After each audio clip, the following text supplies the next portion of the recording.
તમિલનાડુના સીએમ સમ્રાટ ચૌધરીને ધમકી આપનારની ધરપકડ। સાણંદ પોલીસે ધમકી આપનાર આરોપીને પકડી પાડ્યો। સીએમ બન્યાના એક દિવસ પહેલા આપી હતી ધમકી। સમ્રાટ ચૌધરીના પીએને ફોન કરી આપી હતી ધમકી। શેખર યાદવ નામના આરોપીએ મુખ્યમંત્રીને આપી હતી મારી નાખવાની ધમકી।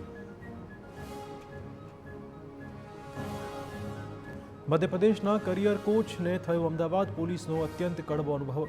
ગુનેગાર જેવું વર્તન કરી લાંચ માંગ્યાનો આરોપ છે। કરિયર કોચ પંકજસિંહ પરિહાર સાથે ગુનેગાર જેવો થયો વર્તાવ।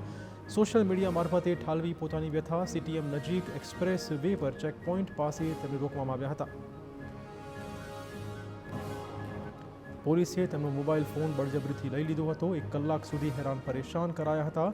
પોલીસ જવાનોએ મોબાઈલ લઈ ખાનગી મેસેજ ગેલેરી પણ ચેક કરી હતી।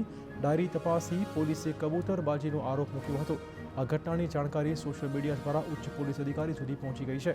અમદાવાદ પોલીસની છબીને નુકસાન પહોંચાડતી આ ઘટનાને ગંભીરતાથી લઈને તાત્કાલિક પગલાં લેવામાં આવ્યા હતા। સુરતના મોટા વરાછામાં પ્રસાદીના લાડુમાં ઝેર ભેળવવાનો કેસ। આરોપી મહિલાની ધરપકડ બાદ પુત્રએ આપી ધમકી।